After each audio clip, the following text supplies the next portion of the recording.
আসসালামু আলাইকুম, কেমন আছেন? আলহামদুলিল্লাহ, অনেকটা পানি কমে গেছে।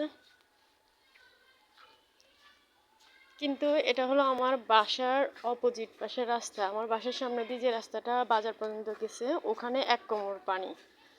আমি এই বন্যা আমি এই বন্যা হয়েছে পর্যন্ত ওই রাস্তা দিয়ে একদিনও যাই নাই।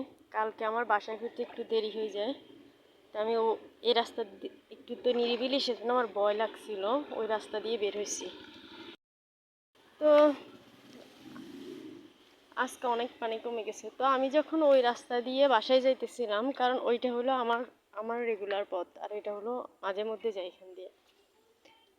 তো আমি যখন ওইখান দিয়ে বাসায় ফিরতেছি, মানে 10 মিনিটের পথ, আমার বাসা থেকে বাজার হলো 10টা মিনিট। আর ওই রাস্তা দিয়ে আমার কালকে বাসায় ফিরতে পাক্কা গড়ি ধরা 1.5 ঘন্টা টাইম লাগছে, কারণ 1 কোমর পানি। আমি বাজার থেকে বাসায় একদম ভিজে ভিজে গেছি। আর এত বড় বড় গর্ত হয়েছে যে পাহাড়া দিলে এদিক থেকে ওদিক খালি পড়ে গেছে। কি বলবো, মানে হাঁটতে হাঁটতে আমার মনে হয় যে মাথা ঘুরে উঠছে। আরও সন্ধ্যা হয়ে গেছে আমার বাসায় ফিরতে ফিরতে।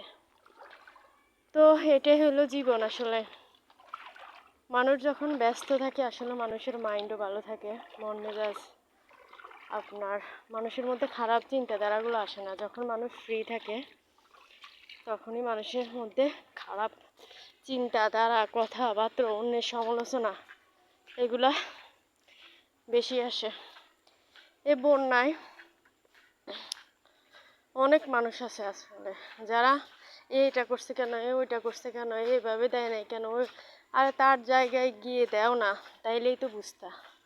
সে যতটুকু অন্যের জন্য করছে, আমি তো ততটুকু করতে পারি নাই, তাইলে কি আমার উচিত তার নামে সমালোচনা করা? আমি কালকে যখন বাসা থেকে বেরিয়ে যাইতেছিলাম, তো এক জায়গায় ত্রাণ দিতেছিল, কিছু মানুষ ত্রাণ নিয়ে যাইতেছিল। ওখানে ওই প্যাকেটে ছিল মুড়ি, চিড়া, বিস্কিট, আর হলো হয়তো মোমবাতি আর পানি।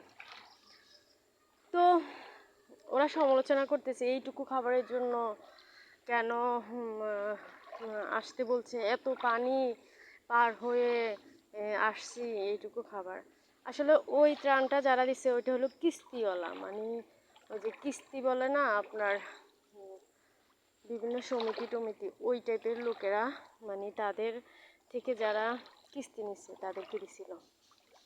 তো যে কথা বলার জন্য যে ওরা তো দিছে অনেক জায়গায়, তো দেখলাম যে আপনার কি করছে, কিস্তি টাকার জন্য গেছে, এই বন্যা টন্যা মানে নেয়। আর আমাদের এখানে ওই সমিতিওয়ালারা তারা উল্টো, যখন দেখছে যে পুরো এলাকাটাই পানিতে ভরপুর, তখন ওরা কি করছে, ওদের গ্রাহককে টান দিছে। কিন্তু মানুষ ওইটুকু পায়ে শুকুর করে না, সমালোচনা শুরু করে দিছে। তো এটাই হলো আসলে বাস্তব জীবন। মানুষের মধ্যে শুকর কম, আবার সবাই না, বেশিরভাগই ভালো, খুব কম কয়েকজন তো সমাজে খারাপ থাকেই, না থাকলে সমালোচনা করবে কে? তো যাই হোক, প্রতিদিনের এই যে ডিউটি, পানি দিয়ে যাওয়া আর আসা, তারপরেও বলবো আলহামদুলিল্লাহ, আলহামদুলিল্লাহ, আলহামদুলিল্লাহ।